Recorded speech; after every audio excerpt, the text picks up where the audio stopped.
तो यहाँ पे ना डेली का हो गया है, ये लोग है ना नो पार्किंग में गाड़ी लगा के ना 3-3 4-4 दिन तक, ये गाड़ी यहाँ पे 3 महीने से खड़ा है। आप लोगों का कोई एक्शन नहीं है अभी तक, एक भी एक्शन ना आपको कोई एक एम्प्लॉय यहाँ पे आया हुआ है।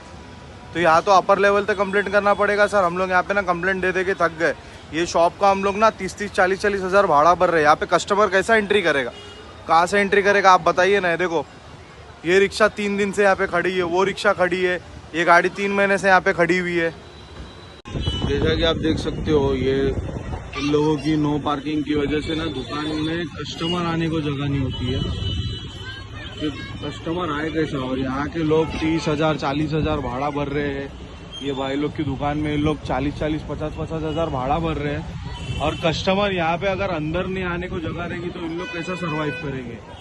इधर रिक्शा वालों की दादागिरी इतनी चल रही है यहाँ पे कि इन लोग रिक्शा कहीं पे भी लगा रहे हैं, कुछ भी कर रहे हैं, तो लोग आएंगे कैसा दुकान में आपकी। और जब दुकान में आएंगे नहीं तो फिर कैसा लोड बेयर कैसा होगा दुकानों का। यहाँ पे बहुत सारे लोग, देखो इन लोगों की दादागिरी, 3-3 4-4 महीना इन लोग अपनी गाड़ियाँ यहाँ पे लगा देते हैं, हटाते नहीं है गाड़ी। उसकी वजह से देखो रोड पे कितना ट्रैफिक जमा होता है। यहाँ पे Shivaji Nagar Aventus tower building में बहुत भर भर के ट्रैफिक जमा होता है। तो और आरटीओ को कंप्लेंट करने के बाद आरटीओ वाले भी यहाँ पे कुछ एक्शन लेते नहीं है। बिना यानी एक्शन के इन लोगों का काम, खाली इनको रिपोर्ट करते जाओ, पर इन लोग एक्शन लेते नहीं है कोई भी तरीके का।